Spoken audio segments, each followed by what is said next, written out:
राज्य में महायुति की सरकार का गठन हो चुका है, मगर अभी भी मीडिया की माने तो गठबंधन के घटक दलों में कहीं से सामंजस्य नहीं दिखाई दे रहा है। तो चलिए इस संबंध में देखते हैं CTV की एक विशेष प्रस्तुति।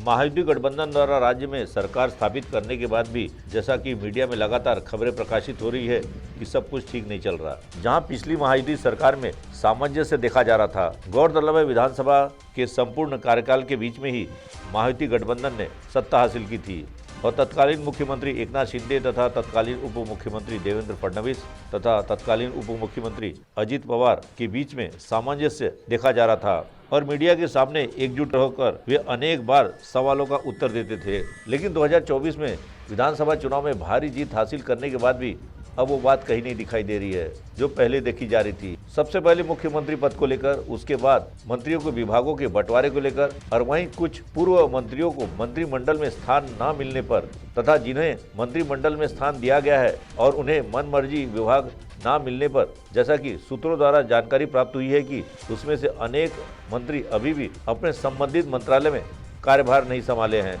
यहाँ तक कि उप मुख्यमंत्री एकनाथ शिंदे भी उप मुख्यमंत्री पद का कार्यभार संभालने के बाद भी पूरी तरह संतुष्ट नहीं दिख रहे हैं। और चलते चलते हम आपको ये भी बता दें कि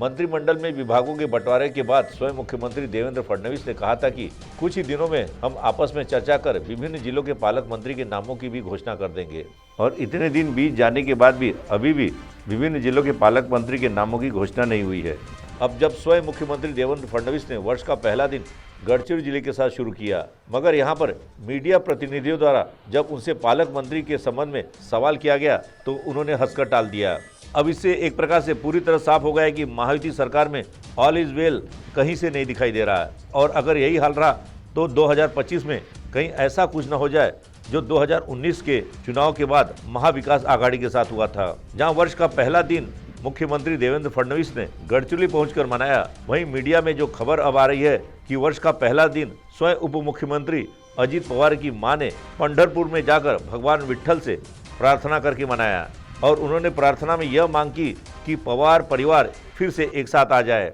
वहीं उप मुख्यमंत्री अजित पवार के भी कुछ मंत्री तथा कुछ ज्येष्ठ नेता भी यही चाहते हैं कि पवार परिवार एक साथ हो जाए। और जैसा कि राजनीति में कहा गया है कि यहाँ पर कोई हमेशा के लिए दुश्मन नहीं होता, ना ही दोस्त होता है, क्योंकि हर हाल में सत्ता पाना ही राजनीतिज्ञों का लक्ष्य होता है।